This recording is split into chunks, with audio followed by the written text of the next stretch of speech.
Assalamualaikum warahmatullahi wabarakatuh. Perkenalkan, nama saya Elisa, kelas C2 semester 3, mahasiswi Sekolah Tinggi Analis Kimia Cilegon.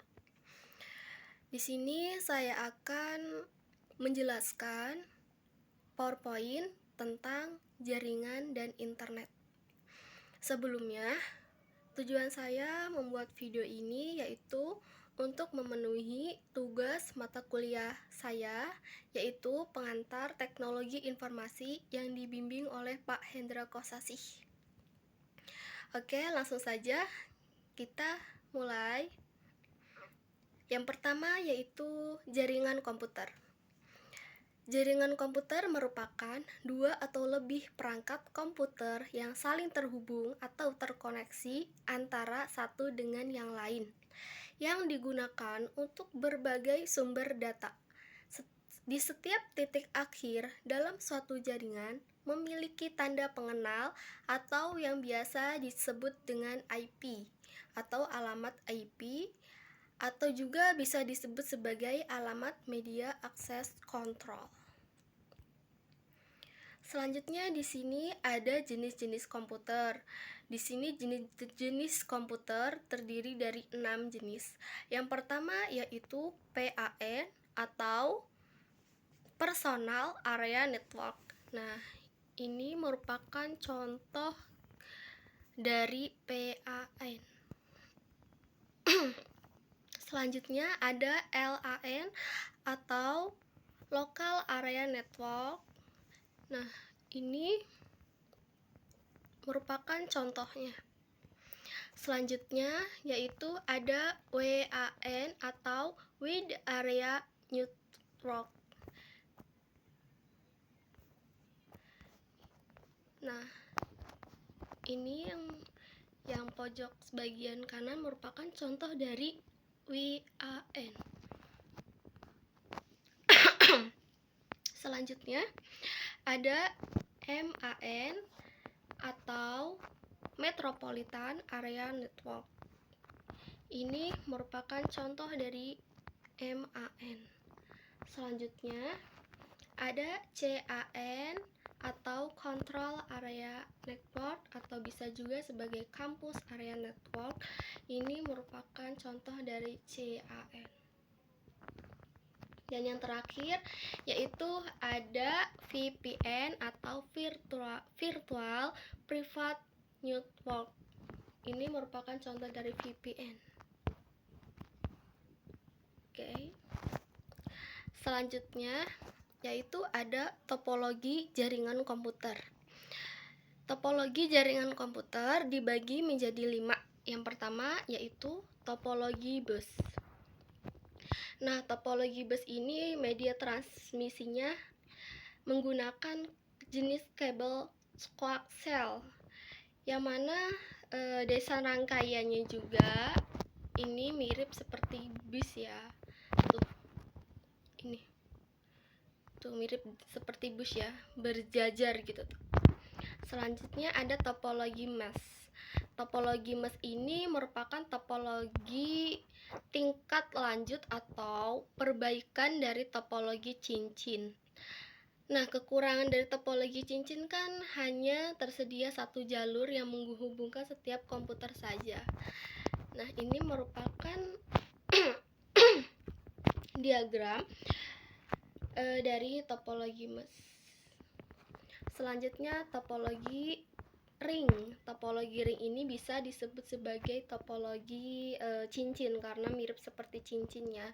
Nah, topologi ring ini menggunakan kabel jenis UTP. Mana topologi ring? Nih. Itu kan melingkar seperti cincin. Selanjutnya ada topologi tree. Topologi tree ini menggunakan jenis kabel UTP dan hub ya. Topologi tree ini kombinasi antara topologi bus dan star. Nih, topologi tree. Topologi tree ini bisa juga disebut sebagai topologi pohon karena mirip seperti pohon ya bentuknya, bercabang-cabang gitu kan. Nah, selanjutnya yaitu yang terakhir topologi star. Nah, topologi star ini merupakan topologi modern yang mana topologi yang digunakan pada zaman sekarang ini gitu kan. Jadi, untuk media transmisi datanya, topologi star ini menggunakan jenis kabel UTP dan hub ya. Jadi, karena namanya topologi star, yang pasti contohnya juga mirip seperti bintang. Tuh, ini ya. Oke, selanjutnya yaitu internet. Internet atau Interconnected Network adalah sebuah sistem komunikasi global yang menghubungkan komputer-komputer dan jaringan komputer di seluruh dunia. Jadi internet itu mempunyai arti yang sangat luas karena internet itu mencakup digunakan secara global atau menyeluruh. Jadi, internet adalah jaringan komputer terbesar yang pernah diciptakan oleh manusia. Ruang lingkup dari internet itu mencakup hampir seluruh penjuru dunia. Dari sini ke setiap penjuru dunia itu pasti ada yang namanya internet gitu kan ya. Jadi siapapun dapat mengakses berbagai sumber informasi dalam berbagai perangkat komputer seperti PC, smartphone, atau HP, ada laptop, tablet, TV, dan lain sebagainya. Selanjutnya di sini ada kekurangan internet. Sebenarnya kekurangan internet itu banyak sekali ya, tapi di sini saya hanya mencantumkan 4 dari begitu banyak kekurangan dari internet. Yang pertama yaitu ancaman virus. Penyebaran melalui jaringan global internet pada saat download. Jadi virus itu nanti akan masuk gitu, akan terkena virus itu internetnya jika kita tersambung dengan internet atau akses data gitu ketika mendownload sesuatu atau apa gitu tuh.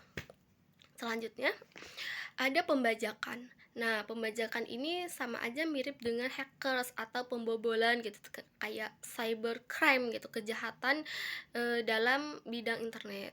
Jadi, kalau pembajakan otomatis data pribadi kita akan dibobol, akan dihack gitu ya.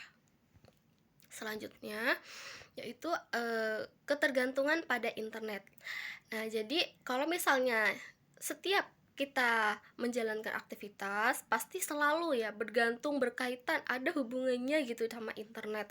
Misalnya sekarang nih belajar online, mau apa-apa itu harus ada internet lah, harus ada kuota lah, harus ngeakses inilah gitu kan. Jadi menjadi kecanduan teknologi yang dapat mempengaruhi biaya pemakaian internet. Jadi kalau misalnya kita setiap hari pakai internet terus kayaknya, otomatis penggunaan datanya pun banyak, otomatis biaya pengeluaran untuk membayar tagihan listriknya, misalnya tagihan data, kuota, atau wifi itu otomatis akan bertambah gitu. Yang terakhir yaitu adanya pornografi. Situs-situs yang tidak senonoh ini dapat membuat pola pikir kita menjadi buruk. Nah, pasti ya, karena yang mana dampak dari pornografi ini bisa mengubah pola pikir kita gitu kan. Selanjutnya di sini pun ada kelebihan internet. Nah, kelebihan internet yang pertama yaitu akses 24 jam. Jadi, akses informasi di internet itu tidak terbatas ya tidak terbatas oleh waktu dan ruang gitu. Karena internet ini mencakup ke seluruh penjuru dunia. Jadi, internet ini sama halnya tidak pernah tidur gitu tuh. Jadi walaupun kita misalnya tengah malam ngakses internet, pagi gitu, siang gitu, pasti bisa gitu tuh. Selanjutnya ada berita terkini. Nah, berita terkini ini bisa memudahkan berita itu lebih cepat tersampaikan kepada kita, lebih cepat update gitu tuh. Iya pasti ya, karena yang namanya berita itu kan nggak langsung dari koran dianterin ke tiap-tiap rumah, enggak ya. Sekarang udah zamannya modern, zamannya serba praktis gitu kayaknya. Jadi langsung aja tuh di-upload di web atau situs apa, jadi kita tinggal lihat dari handphone atau smartphone. Selanjutnya ada interaktivitas dan fleksibilitas. Sama halnya seperti akses 24 jam ini ya. Interaktivitas dan fleksibilitas ini dapat dilakukan tanpa adanya batasan ruang dan waktu. Selanjutnya ada alat komunikasi. Nah, internet pastinya ya memang merupakan sumber alat informasi ya, alat pertukaran data gitu kan ya. Nah, jadi di alat komunikasi ini, internet itu, memudahkan kita berinteraksi tanpa batas. Jadi mau mau menghubungin ini, mau menghubungin itu, jadi semuanya serba bisa, serba gampang, serba praktis.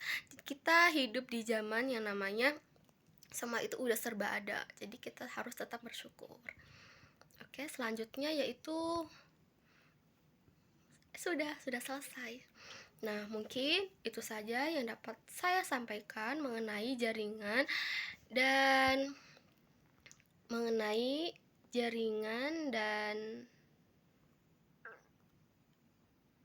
internet ya. Kurang lebihnya mohon maaf. Kalau ada kata-kata yang salah mohon dimaafin. Sekian dari saya. Wassalamualaikum warahmatullahi wabarakatuh.